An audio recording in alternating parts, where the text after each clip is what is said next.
रहमानिर्रहीम अस्सलाम वालेकुम। मेरा नाम डॉक्टर अब्दुल्ला गाज़ी है। मैं एक ऑर्थोपेडिक मैनुअल फिजिकल थेरेपिस्ट हूँ। तो आज की इस वीडियो में मैं आपको हिप इंफीरियर ग्लाइड टेक्निक के बारे में बताऊँगा कि ये टेक्निक होती क्या है, किस तरह हम इसको पेशेंट के ऊपर परफॉर्म करते हैं, किन-किन कंडीशन में हम इस टेक्निक को यूज़ करते हैं और किन कंडीशन में ये टेक्निक हमारे पास कॉन्ट्राइंडिकेटेड है। उसके अलावा इस टेक्निक को अप्लाई करके क्या-क्या एक्सपेक्टेड आउटकम्स हमारे पास पेशेंट के ऊपर देखे जा सकते हैं। उसके अलावा इसी वीडियो में इंशाल्लाह मैं आपको प्रैक्टिकली एक पेशेंट के ऊपर डिमॉन्स्ट्रेट करके दिखाऊँगा एक इसी वीडियो में कि किस तरह से हम इस टेक्निक को अप्लाई करते हैं।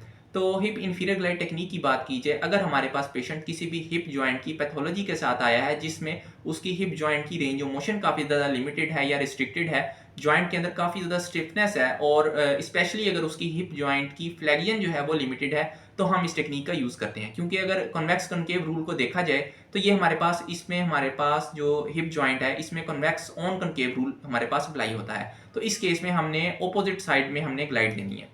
तो इस टेक जिन डिजीज़ के अंदर ये टेक्निक कॉन्ट्रा इंडिकेटेड है, उसके अंदर सबसे पहले अगर पेशेंट हमारे पास किसी भी एक्यूट इंजरी के साथ आया है तो आपने ये टेक्निक किसी भी सूरत में परफॉर्म नहीं करनी। उसके अलावा अगर हमारे पास पेशेंट कोई भी पोस्ट सर्जिकल इंटरवेंशन के बाद आया है, जिस तरह टोटल हिप रिप्लेसमेंट या पार्शियल हिप रिप्लेसमेंट के साथ अगर पेशेंट हमारे पास आया है, तो हमने इस टेक्निक को अवॉइड करना है। उसके अलावा अगर हमारे पास पेशेंट किसी भी इन्फ्लेमेटरी कंडीशन के साथ आया है, जिस तरह सेप्टिक आर्थराइटिस वगैरह, तो उस केस के अंदर भी ये टेक्निक कॉन्ट्राइंडिकेटेड है। उसके अलावा अगर सीवियर ऑस्टियोपोरोसिस है पेशेंट को, तो उस केस में भी हमने इस टेक्निक को अवॉइड करना है, क्योंकि इससे जो फ्रैक्चर है हमारे पास हिप जॉइंट का या हमारे पास फीमर के नेक का, जो कि बहुत ज़्यादा कॉमन है, उसके चांसेस बहुत ज़्यादा बढ़ जाते हैं। उसके अलावा अगर हमारे पास हिप की इंस्टेबिलिटी है, तो उस केस में भी हमने इस टेक्निक को अवॉइड करना है। तो अब मैं आपको प्रैक्टिकली डिमॉन्स्ट्रेट करके दिखाता हूँ कि इस टेक्निक को हम किस तरीके से परफॉर्म करते हैं। आज हमारे पास जो पेशेंट आए हैं वो हिप पैथोलॉजी के पास हमारे पास आए हैं और इनकी लिमिटेड हिप की फ्लैग है हमारे पास। तो आज जो मैं इनके ऊपर मैनुअल थेरेपी टेक्निक अप्लाई करने लगा हूँ वो inferior glide of the hip joint है।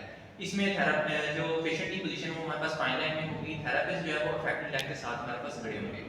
तो सबसे पहले हम पेशेंट की हिप को फ्लैगिंग में लेके जाएंगे और नी भी इसमें थोड़ी सी फ्लेक्स करेंगे और साथ में हम इसमें नी को हम स्लाइडली फ्लेक्स करके बेल्ट का जो स्ट्रैप है ये हमारे पास प्रॉक्सिमल फीमर के ऊपर आएगा।